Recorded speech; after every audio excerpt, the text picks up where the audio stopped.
Good morning, my dear students. Today we will discuss about the nervous system unit number 15. Long answer questions போகிறோம்.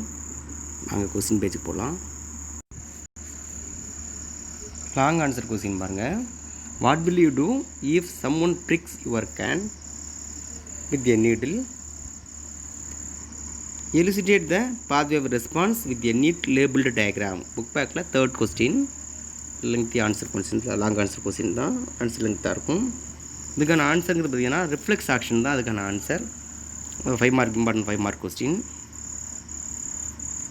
அதில் important 7 mark question. Okay, வாங்க ஆன்சருக்கு போயிடலாம். அதுக்கான answer பார்த்தீங்கன்னா reflex action ஃபுல்லாக எழுதணும். A reflex action any response that occur automatically without consciousness. நம்மளுடைய மூளையோட ஈடுபாடு இல்லாமையே, கான்சியஸ்னஸ் இல்லாமையே நடக்கக்கூடிய செயல்கள்னு சொல்லலாம். There are 2 types of reflex. இதில் 2 டைப்பான ரிஃப்ளெக்ஸ் இருக்குது. அது என்னென்னு பார்த்தீங்கன்னா, இந்த ஃபர்ஸ்ட் ஒன் பார்த்தீங்கன்னா simple or basic reflexes. This reflexes are inbuilt and unlearned the responses அப்படின்னு சொல்லலாம். Many of the actions we perform in our day by day, day to day life in simple example reflexes. Simple reflex சொல்லலாம். Example பார்த்தீங்கன்னா winking of eyes when the dust particle enter. நம்ம வந்து பார்த்திங்கன்னா தினசரி இந்த மாதிரி சிம்பிள் ரிஃப்ளெக்ஸ் பார்த்துக்கிட்டு தான் இருப்போம். அதை நம்ம உணர்றதில்லை. டே பை டே டு டே நடந்துக்கிட்டு தான் இருக்குது. இப்போ கண்ணில் தூசி விழும்போது நம்ம கண்ணை நம்ம தெரியாமையே மூடிடுறோம். அது நமக்கு தெரியறது கிடையாது. அந்த any dust particle enter and sneezing, காஃபிங், yearning etcetera, இது எல்லாமே பார்த்திங்கன்னா இதை சிம்பிள் ஆர் பேசிக் ரிஃப்ளெக்ஸ்னு சொல்லலாம். We perform the action without thinking. இதை பற்றி நம்ம திங்க் பண்ணுறதே இல்லை. நெக்ஸ்ட்டு பார்த்திங்கன்னா அக்யூர்ட் ஆர் கண்டிஷனல் ரிஃப்ளெக்ஸ் அப்படின்னு சொல்லலாம். These reflex are result in practice and learning. அது வந்து ப்ராக்டிஸ் லேர்னிங் மூலமாக வர்றது தான் கண்டிஷன் ரிஃப்ளெக்ஸ் சொல்கிறோம். Playing harmonium by stringing a particular key and seeing a music note on example condition reflex அப்படின்னு சொல்லலாம். ஹார்மோனியத்தில் வாசிக்கிறது, மியூசிக் நோட் வாசிக்கிறது எல்லாமே பார்த்திங்கன்னா நமக்கு பழகி போனால் ஒன்றா இருக்கும் இல்லையா, அது மாதிரி. விச் ரெக்யூர்டு கான்சியஸ் ட்ரைனிங் எஃபோர்ட்னு சொல்லலாம். இதுக்கு வந்து கான்சியஸும் ட்ரைனிங் எஃபோர்ட்டும் முக்கியம். Can I think some of the more example பார்த்திங்கன்னா கண்டிஷன் ரிஃப்ளெக்ஸ் நிறைய இருக்குது. அடுத்து பார்த்திங்கன்னா most of the reflex actions monitor and control by the spinal cord, also known as spinal reflex அப்படி சொல்லலாம். ஸோ அதில் அடுத்து பார்த்திங்கன்னா நெக்ஸ்ட்டு பார்த்திட்டோம்னா இந்த pathway taken by the nerve impulse to accomplish reflex action is called reflex arc அப்படின்னு சொல்லலாம். இப்போது ரிஃப்ளெக்ஸ் ஆர்க்குன்னு பார்த்தோம்னா அது பாத்வேன்னு சொல்லலாம். அதாவது ரிஃப்ளெக்ஸ் ஆக்ஷனுடைய பாத்வே தான் ரிஃப்ளெக்ஸ் ஆர்க்குன்னு சொல்கிறது. Now let us understand how the body execute the reflex action when we touch the hot plate or hot pan. நம்ம ஒரு சூடான பாத்திரத்தை தொடும் பொழுது எப்படி நம்ம பாடியில் அந்த ரிஃப்ளெக்ஸ் ஆக்ஷன் நடக்குதுங்கிறத பார்க்கலாம்.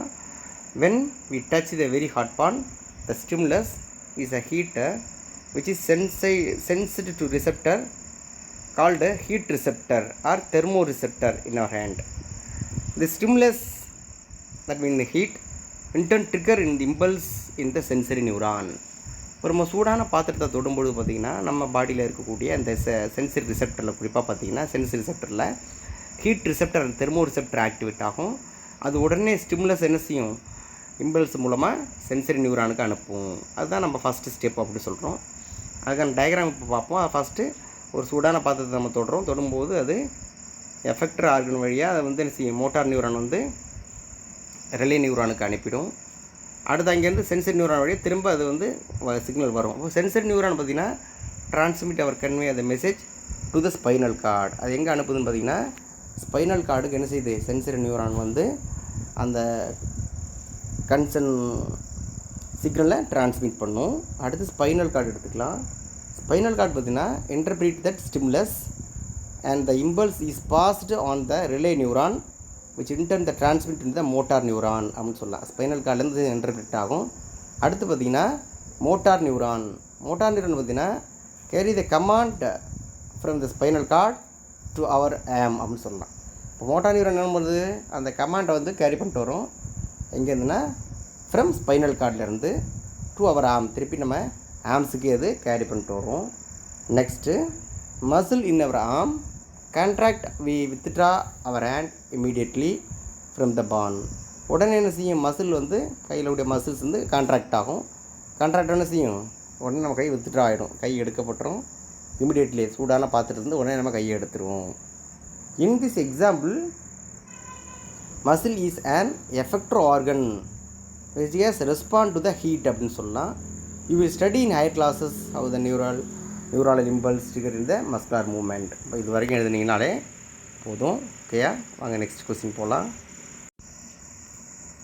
நெக்ஸ்ட் கொஸ்டின் பார்த்தோம்னா describe the structure of spinal cord, fourth question.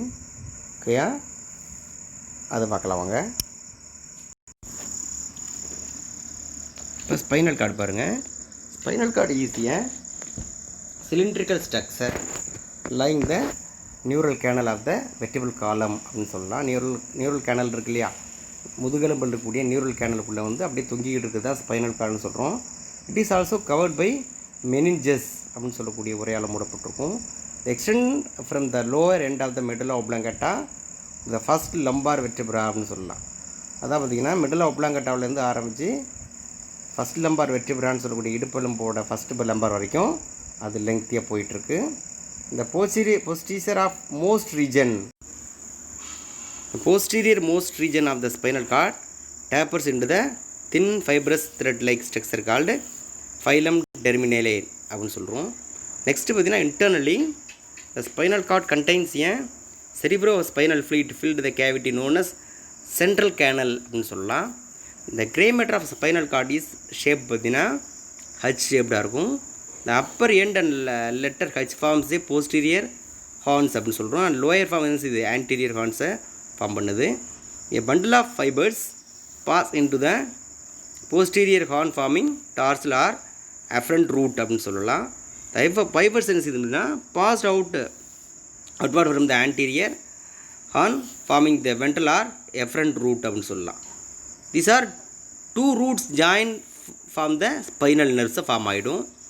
The white matter is external and have bundle of nerve tract.